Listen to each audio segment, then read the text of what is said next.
راشد خان له جیو سینما سره په مرکه کې د افغانستان نوم د ښکلا وربهلې. راشد خان په دې مرکه سره د افغانستان عزت خوندي کړی او افغان نوم ته یو ځل بیا ویاړ وربهلی. د فرهید یوټیوب چینل خوږو لیدونکو سلامونه. ستړي مشئ تمه ده چې روغ او جوړ به واوسئ. خوږو لیدونکو که تر اوسه مو زموږ یوټیوب چینل نه وي سبسکرایب کړی، هیله ده زموږ یوټیوب چینل سبسکرایب کړئ. د ځنګلي دهانو شرنګوئ یووالی انتخاب کړئ تر څو زموږ هره نوې ویډیو تر نور وړاندې تاسې ته در ورسیږي.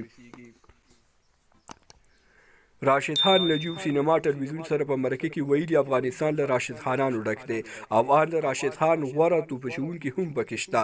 په مرکه کې د جیو سینما خبریال له راشد خان پوښتنه وکړه، راشد خان ستاسې په هیواد کې له تا وروسته نور لیګ سپینران شته؟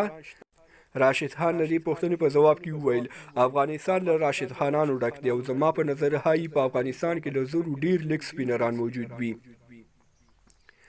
راشد خان په مرکه کې وویل افغانستان کې یوازې زه، مجیب زدران، نور احمد لکڼوال، قیس احمد او محمد نبی نه دي، بلکې د دې وطن په هرو سلو لوبغاړو کې څلوېښت روټ وبچوونکي دي.